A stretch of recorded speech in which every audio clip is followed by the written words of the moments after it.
Welcome. Good morning. Here we are for this week, October 7th, 2024.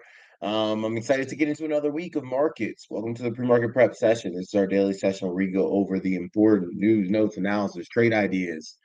All of that information is key to making sure that we are consistently profitable here in markets. I'm your host, Adam Holland, stock options expert market strategist, and we're here to break down what's going on in markets this week, as well as get 1% better. We're here for one reason and one reason only, and that is to consistently get 1% better daily. That goes on to really pay dividends for us moving forward. And when we, kind of get into our Monday session, it's unique, it's different. Doesn't adhere to the status quo. And why is that? That's because we go over the week ahead as well as our Monday specific news. So we're going to start off with, kind of our expectations, what's happening this week, what major data points, are getting reported, or information or press conferences and whatnot are happening throughout the week that really helps to formulate and put a skeleton on our market expectations for the week. Again, it's all about expectations when it comes to markets, right? What is happening this week? Based off of that, how are markets likely to move? Based off of that, how are we supposed to move within markets to make sure that we minimize the chance that we blow up our accounts and we maximize the chance of getting better, learning, as well as making some money? So we'll start with the week ahead news, and then we'll get into our Monday specific news. Let's dive in. As always, we're here to get 1% better, right? So throw that one in the chat, signifying your intention to do just that. Every time you do something, you want to do it with intention. You want to do it to win. You want to do it to learn, to grow. So let's do that today and have a great session. Now, our top news, talking about the week ahead, the main economic data release out this week will be the September CPI report. Economists expect the core inflation rate to hold steady at 3.2% year over year and to be up 0.3% over a month on a month over month basis. The general expectation is that the CPI print will not be weak or strong enough to affect the size of the next Fed cut. Investors will also have the Producer Price Index report and the preliminary University of Michigan Consumer Survey for October to digest. As for the Federal Reserve calendar, the release of FOMC minutes from the September meeting and a full slate of Federal Reserve member speeches could give clues as to what to expect at the November meeting. The event schedule for the week ahead is dominated by AI events for NVIDIA, AMD, and Hewlett Packard Enterprise. The Q3 earnings season will also kick off with Delta Airlines, PepsiCo, and JP Morgan Chase, some of the big names due to reports. So, earnings season coming back around here. That's important. I feel like it's been a while, right? And I mean, I get it, it's every quarter, but it feels like it's been a while since the last earnings season. So that'll be sure to inject plenty of volatility here over the coming weeks. Um, these AI events for NVIDIA and AMD could be very telling, right? They could be energizing for markets. They could be deprecating for markets. We'll have to see what happens. I'm not sure exactly what day these events are on. A little Google search would probably solve that very quickly.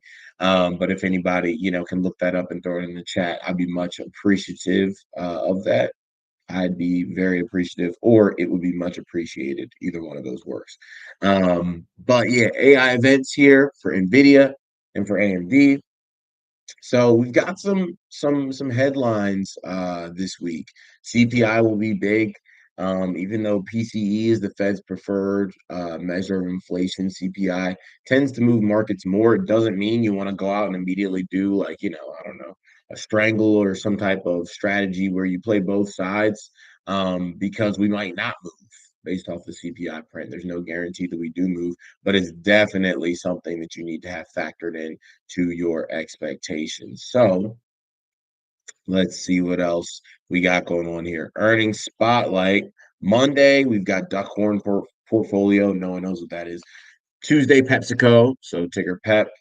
Uh, Wednesday, no one really important.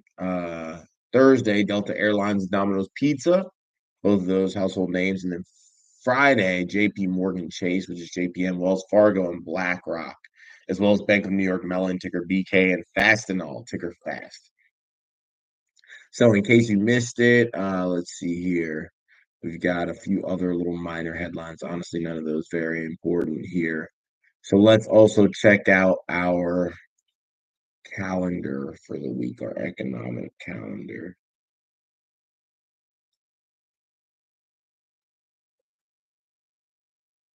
Okay. 2024. So it looks like AMD's event is on Thursday.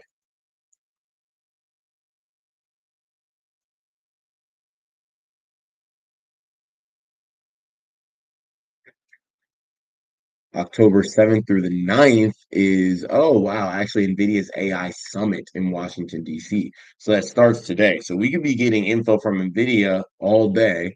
And then it looks like AMD is on Thursday. So that's fun. We've got, these two cousins headlining, big AI events this week. Let's check out the rest. So NVIDIA again, October 7th through the 9th. And then on Thursday is when we have AMD's AI event. So Monday, October 7th. Let's see if we've got anything on the economic calendar of note.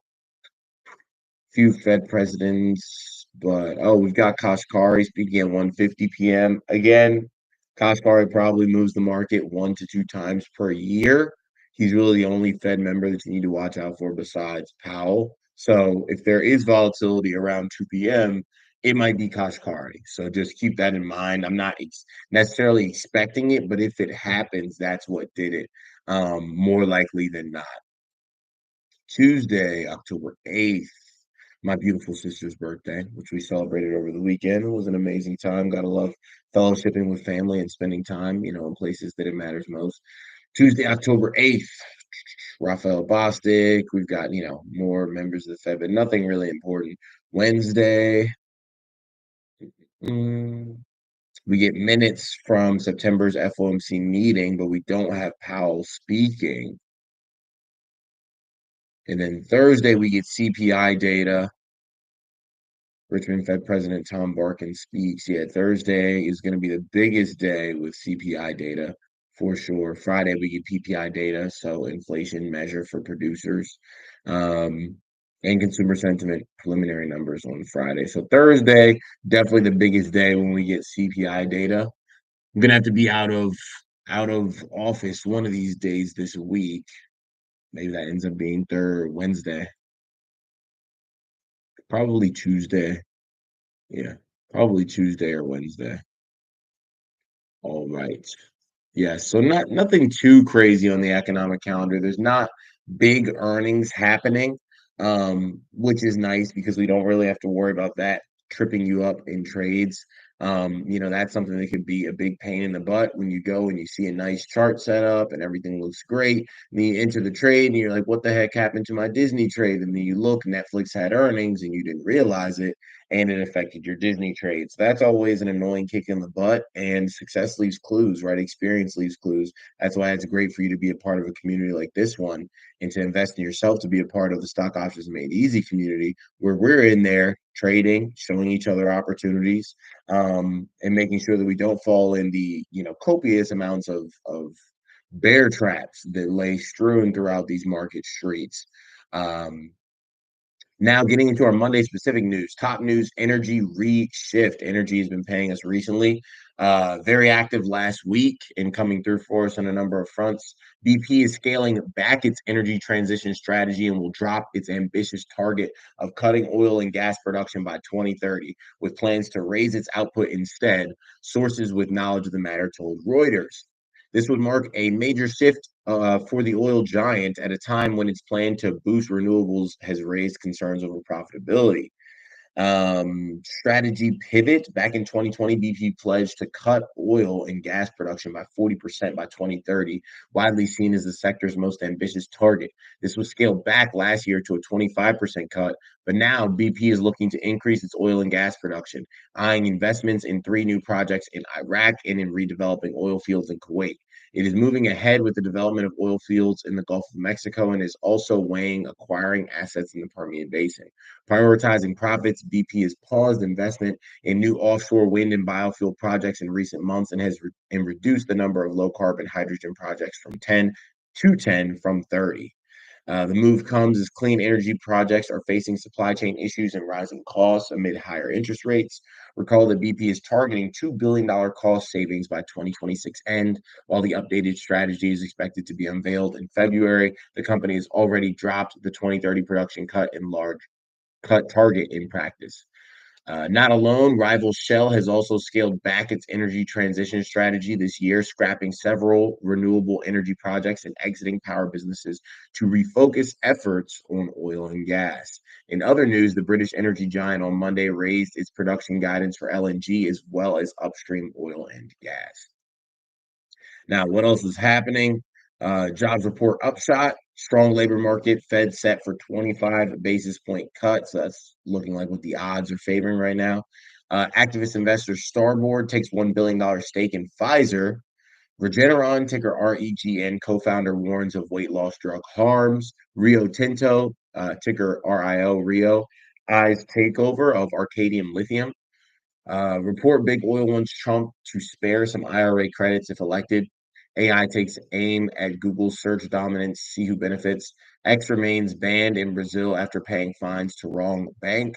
Joker, don't know how to pronounce this. Folie à Deux tops box office sales despite brutal reviews. Yeah, I'm not going to see that. And I'm mad they made it a musical and didn't tell anyone. I hate musicals. I'm sorry if anybody here is in musical theater or anything. I despise musicals. So it's just I'm not the target audience, and I don't think the people who like Joker were the target audience for musicals either. Is that out of character for Joker? No. Like given like, obviously kind of the character that he is, it would kind of make sense if like one of the Joker movies was a musical. But yeah, I don't like it, and now I'm not going to see it because, like I said, I cannot stand when people sing at me when I don't want them to. If I go to a concert, awesome, sing at me all that you want. But if I go to a movie and I'm sitting there crushing 5,000 calories in popcorn, I want to see some action. I don't want to see Lady Gaga and Joaquin Phoenix, singing into the depths of each other's souls. And then Hurricane Milton, Florida braces for biggest evacuation since 2017. Jeez, man. Everyone, please be careful out here. This is crazy. This hurricane season is wild. Didn't we? What was the Helene? Like, aren't we just getting over one? Like, this is crazy. Yeah, I don't know. I feel like I'm fine in Maryland. I feel like there's always discussions of, oh, should we move here and go out of state or do this or do that? And I like being here. I feel like nothing too crazy goes on here weather-wise, and it seems like it's just ratcheting up in terms of weather intensity all over the rest of the United States, right? California had crazy earthquakes overnight, Florida in the south with these hurricanes, like I can't do it. I like, being in a place where I know where I live and all my belongings and all my loved ones like are safe for the most part. In terms of today's markets in Asia, Japan up 1.8%, Hong Kong up 1.6, China closed, India down 0.8. In Europe, the footy in London up 0.4%, Paris up 0.1, Frankfurt down 0.2, the Dow down 0.4, S&P down 0.5, Nasdaq down 0.6. Is that still the same? Yeah, I guess so. Around there. Crude oil up 2.7%, gold up 0.4%, Bitcoin at 1.5%. Today's economic calendar, like I said, Kashkar is speaking at 1:50 p.m. is going to be the biggest thing. If there is any wild card, that will be the wild card that is most impactful. We've got Nvidia and AMD with AI events this week. That does not mean that you go out and kind of ravenously scoop up AMD calls and Nvidia calls.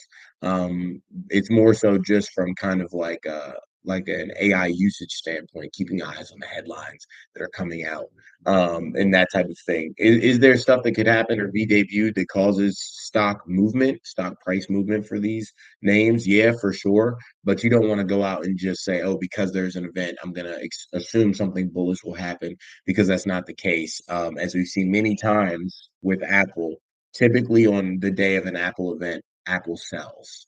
And it's like an indisputable fact that kind of happens every time Apple has an event.